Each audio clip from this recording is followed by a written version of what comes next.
अध्यक्ष जी, मुझे बहुत बहुत धन्यवाद, आपने ये सवाल पूछने का मुझे मौका दिया। अध्यक्ष जी, जो सरकार का जो जवाब था, उस जवाब में सरकार ने ये कहा है कि नाइट शेल्टर के लिए अभी कोई उनके पास प्रोविजन नहीं है। लेकिन अध्यक्ष जी, जब ये सरकार सत्ता में आई थी तो हर साल 2 करोड़ युवाओं को रोजगार देने की बात सरकार के द्वारा हुई थी। और रूडी जी के मिनिस्ट्री में, ये मिनिस्ट्री का जब पिछले साल जब गठन हुआ था, तब जो डिस्कशन हुआ था, उस डिस्कशन में अध्यक्ष जी मनरेगा के लिए जो अनस्किल वर्कफोर्स है उसके लिए तो 48,000 करोड़ का सरकार ने प्रोविजन इस साल रखा है, लेकिन स्किल वर्कफोर्स के लिए सिर्फ 2900 करोड़ का प्रोविजन प्रधानमंत्री कौशल विकास योजना के लिए है। तो मेरा आपके माध्यम से सरकार से यह सवाल है कि पिछले साल आपने 20,59,000 लोगों को, 69,000 लोगों को प्रधानमंत्री कौशल विकास योजना के तहत ट्रेन किया और आपके सर्कुलर के अनुसार 70% लोगों को आप रोजगार देने वाले थे, लेकिन उसमें से सिर्फ आपकी फिगर यह है कि 2,36,000 लोगों को आपने रोजगार दिया है।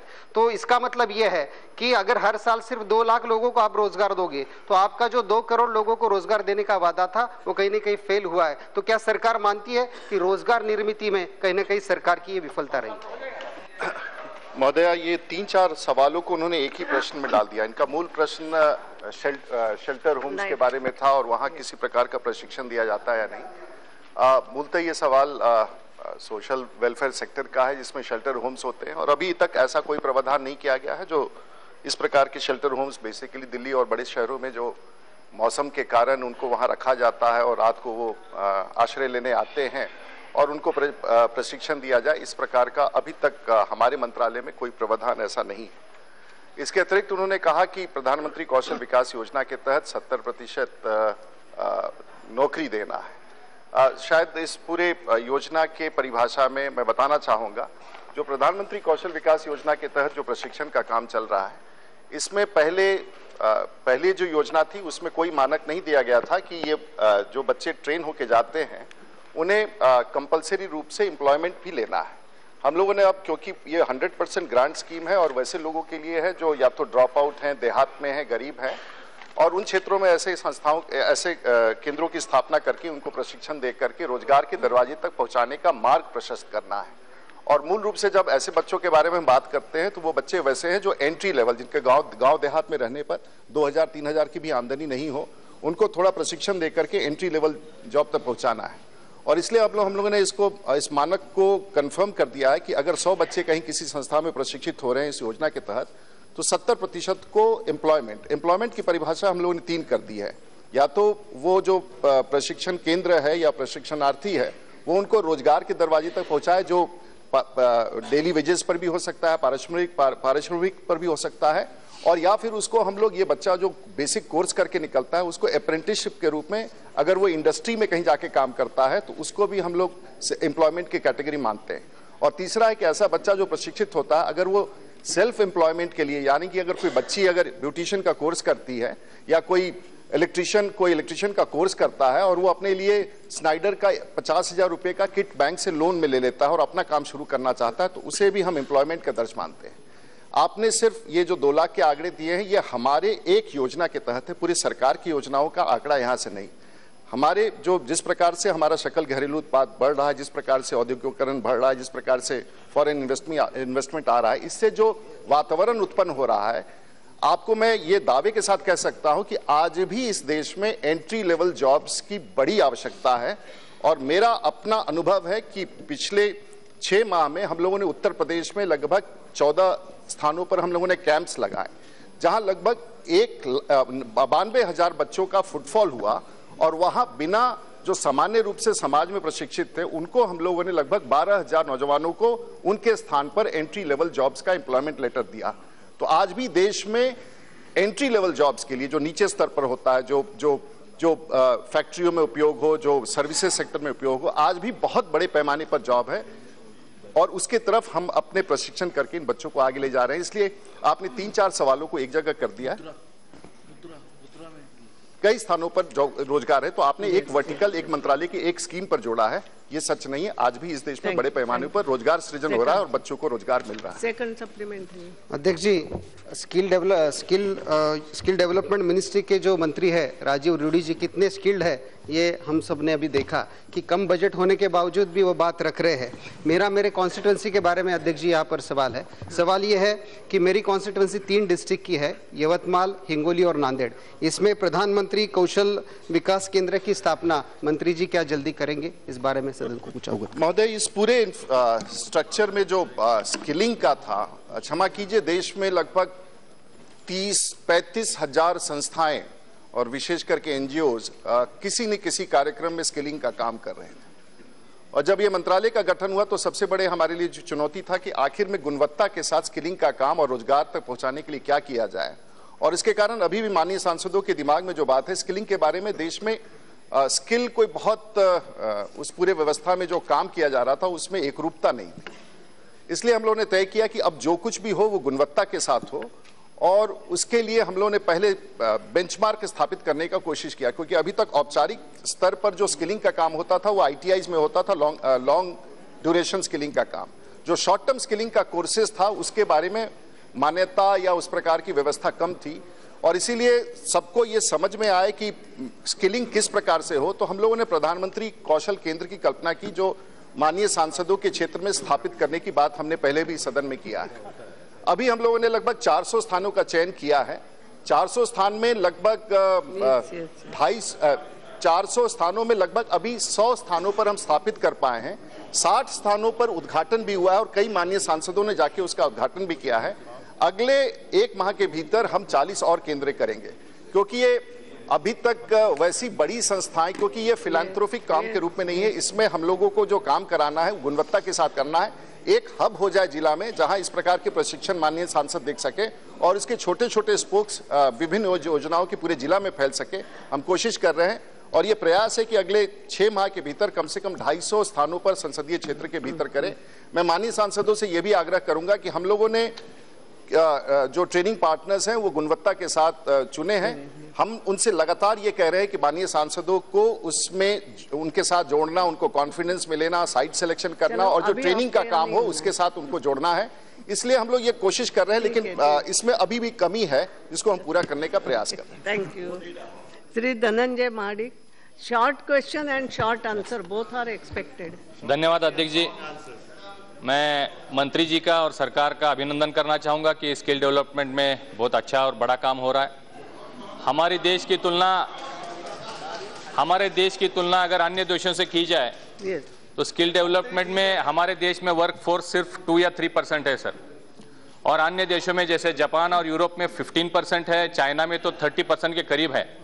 तो हम ये कब तक ये रास्ता हम तय कर पाएंगे, क्योंकि इंडस्ट्री की स्थिति अभी ऐसी है सर कि स्पेशली महाराष्ट्र या मेरे डिस्ट्रिक्ट कोल्हापुर की अगर बात करेंगे तो स्किल्ड स्टाफ न होने की, वर्कर न होने की वजह से कई सारी इंडस्ट्रियां बंद हो रही है, और दूसरी तरफ हम देखेंगे तो बेरोजगारी बहुत बड़े पैमाने पे बढ़ रही है। हमारा स्पेसिफिक क्वेश्चन था नाइट शेल्टर में हम ट्रेनिंग हमें देना चाहिए। आपने उसमें जवाब में कह दिया है कि आप ऐसी कोई प्रोविजन या अभी कोई मानस आपका नहीं है। तो मैं आपसे यह अनुरोध करना चाहूँगा या जानना चाहूँगा कि ये मानक हमें तय करने में कितने साल लगेंगे। आपने अभी बोला बजट कम है, फिर भी बेरोजगारी और इंडस्ट्री, इसका अगर इसको मैच करना है, स्किल इंडिया है, स्टार्टअप इंडिया है, मेक इन इंडिया, कई सारे प्रोग्राम चल रहे हैं, तो इसमें अगर इंडस्ट्री को बढ़ावा देना है तो स्किल स्टाफ की और स्किल फोर्स की जरूरत है। तो हम कैसे इसको कोप अप कर पाएंगे, मैं आपके माध्यम से जानना चाहूंगा। अध्यक्ष महोदय, ये बहुत ही महत्वपूर्ण सवाल है, और इसीलिए क्योंकि इंडस्ट्री हमेशा ये कंप्लेन करती है कि हमें बहुत पढ़े लिखे लोग नहीं चाहिए, हमें वैसे लोग चाहिए जो इस काम के लिए हमें जिसकी जरूरत है वैसे प्रशिक्षित व्यक्ति मिले। और ये कठिन काम था, और इसीलिए नेशनल स्किल डेवलपमेंट कॉर्पोरेशन के माध्यम से सेक्टर स्किल काउंसिल्स बनाए गए, जहां इंडस्ट्री खुद तय करता है कि किस जॉब के लिए किस प्रकार के गुणवत्ता के साथ, किस प्रकार के ट्रेनिंग के साथ हमें प्रशिक्षित व्यक्ति चाहिए। और ये शॉर्ट टर्म स्किलिंग का बड़ा स्वरूप तैयार किया गया है, और इसमें हम आस्ते आस्ते बढ़ रहे हैं महोदय। और मुझे विश्वास है कि आने वाले दिनों में स्किल इकोसिस्टम हर गांव तक पहुंच सकेगा, हर पंचायत तक पहुंच सकेगा। अभी हम केंद्रित है, राष्ट्रीय स्तर पर हम लोगों ने पूरे मानक स्थापित कर दिए, अब जिलाओं में बढ़ रहे, जिलाओं से पंचायत और ब्लॉक से पंचायत तक बढ़ने का हम पूरी तरह से प्रयास करेंगे। रामचरित्र निषाद, हम पिलर से पीड़ित हैं, हम यहाँ से बोलना चाहेंगे। बोलो ना। मैडम अभी पिलर वालों को अनुज्ञा है कि इधर से इधर थोड़ा हो चलिए, सकता है। धन्यवाद। जी। मैडम, मैं आपके माध्यम से माननीय मंत्री जी से जानना चाहता हूं, मेरा नाम है रामचरित निषाद, मेरी लोकसभा का मछली शहर और पूरे हिंदुस्तान में मछली फिशरमैन समाज के लिए आज 20 करोड़ की आबादी है पूरे देश में। मेरी लोकसभा से सटा प्रधानमंत्री की भी लोकसभा है जो वहां 3.5 लाख फिशरमैन है। अभी तक फिशरमैन पूरे अपने पारंपरिक तरीके से फिशिंग का काम करते थे।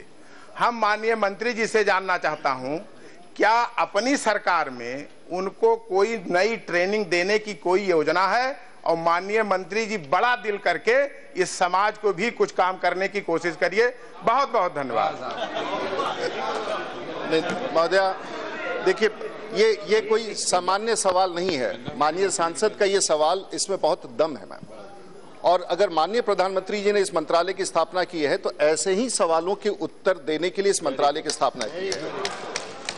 और महोदया, आज तक मछली, चाहे वो नदियों में मछली मारते हो या समुद्र में या ट्रॉलर पर जाते हैं, इनकी कोई औपचारिक प्रशिक्षण नहीं होती। ये खानदानी तौर पर परिवार में ये सीखते हैं कि मछली मारने का तरीका। हम लोगों ने अपने सेक्टर स्किल काउंसिल के तहत 10 ऐसे क्यूपीज का स्थापना किया जिसमें किस गुणवत्ता के साथ मछली मारने के तमाम प्रक्रियाओं को और किस तरह से वो नाव पर जाएगा, किस प्रकार से नाव पर अपनी सुरक्षा करेगा। नहीं, इसमें महोदया, ये सब हम लोगों ने सिस्टम बना दिया। अब मुझे सबसे बड़ी चुनौती है कि आखिर इस समाज को प्रशिक्षण देने के लिए और उस बात को पढ़ाने के लिए जो वो तैयार करके लाए हैं, हमारे पास लोग नहीं है।